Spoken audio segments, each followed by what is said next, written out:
রাতের খাবার টেবিলে আবার রোজকার মতো চলে এলাম। আচ্ছা, কালকে মুদিখানার একটা ভিডিও আমি শেয়ার করেছিলাম, সেখানে কিছু কিছু কমেন্ট পেয়েছি। যেমন সেখানে চালের কোনো ভিডিও নেই। আসলে 1.5 মিনিটে যেহেতু আমি রিলস বানাই, তার মধ্যে চাল দেখাতে গেলে সেটা অনেক বেশি হয়ে যেত। চাল বলতে সিদ্ধ চাল, বাসমতি চাল, গোবিন্দভোগ চাল, 3 রকম চালই তো আসে মাসকাবাড়িতে।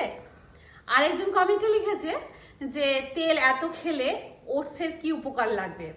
ওটস যেহেতু ছিল, তাকে একটা কথা বলি, তেল মানে 4 কিলো তেলই প্রত্যেক মাসে লাগে না। আমাদের মধ্যবিত্ত সংসারে মাসের প্রথমেই হাত বলতে কিছু জিনিস এনে রাখতে হয়। ছোট থেকেই মায়ের কাছ থেকে শিখেছি। তখন তো ইংলিশ খাট ছিল, খাটের তলাটাই ছিল একটা ছোটখাটো মুদিখানা রাখার জায়গা বলতে পারো, বা স্টোর রুম এখন যাকে আমরা বলি আর কি। আর ওটস হলো কমপ্লেক্স কার্বোহাইড্রেট, যার সঙ্গে তেলের কোনো সম্পর্ক নেই যতদূর আমি জানি। কার্বোহাইড্রেট তো আমাদের প্রত্যেকের জীবনেই লাগে। আর ওটস খেলেই যে রোগা হবো তা না, কিন্তু রোগা হওয়ার জন্য কিন্তু আমরা সকলে ওটস খাই না। ওটসটা আমরা কিভাবে খাচ্ছি তার উপর নির্ভর করে আমরা রোগা হব না মোটা হব। যাই হোক, এই তো গেল। আর এবার রাতের খাবারে আসি, আর এই সমস্ত কেনা খাবার। এখানে আছে হলো চিলি চিকেন। এটা কি চাউমিন এনেছো? Egg chowmein. এগ চাউমিন এনেছে, মানে 2টো চাউমিন আনলে সকলের হয়ে যায়, মানে 3 জনের হয়ে যায়। এটা একটা আমি নিয়ে নিলাম, একটা বাবা নিয়ে নিল। তুই কি করবি এবার? তোমাদের দেখবো।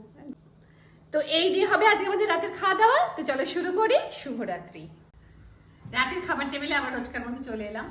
আচ্ছা, কালকে মুদিখানার একটা ভিডিও আমি শেয়ার করেছিলাম, সেখানে কিছু কিছু কমেন্ট পেয়েছি।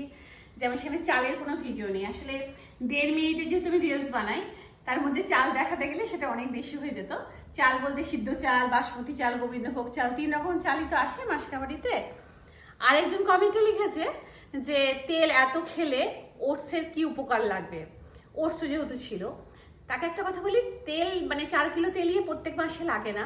আমাদের মধ্যবিত্ত সংসারে মাসের প্রথমেই হাত বলতে কিছু জিনিস এনে রাখতে হয়। ছোট থেকেই মায়ের কাছ থেকে শিখেছি। তখন তো ইংলিশ খাট ছিল, খাটের তলাটাই ছিল একটা ছোটখাটো মুদিখানা রাখার জায়গা বলতে পারো, বা স্টোর রুম এখন যাকে আমরা বলি আর কি। আর ওটস হলো কমপ্লেক্স কার্বোহাইড্রেট, যার সঙ্গে তেলের কোনো সম্পর্ক নেই যতদূর আমি জানি। কার্বোহাইড্রেট তো আমাদের প্রত্যেকের জীবনেই লাগে। আর ওটস খেলেই যে রোগা হবো তা না, কিন্তু রোগা হওয়ার জন্য কিন্তু আমরা সকলে ওটস খাই না। ওটসটা আমরা কিভাবে খাচ্ছি তার উপর নির্ভর করে আমরা রোগা হব না মোটা হব।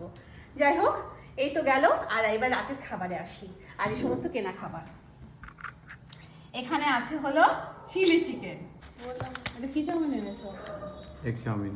এগ চাউমিন এনেছে, মানে 2টো চাউমিন আনলে সকলের হয়ে যায়, মানে 3 জনের হয়ে যায়। এটা একটা আমি নিয়ে নিলাম, একটা বাবা নিয়ে নিল। তুই কি করবি এবার? তোমাদের দেখবো। তো এই দিয়ে হবে আজকে আমাদের রাতের খাওয়া দাওয়া। তো চলো শুরু করি। শুভরাত্রি।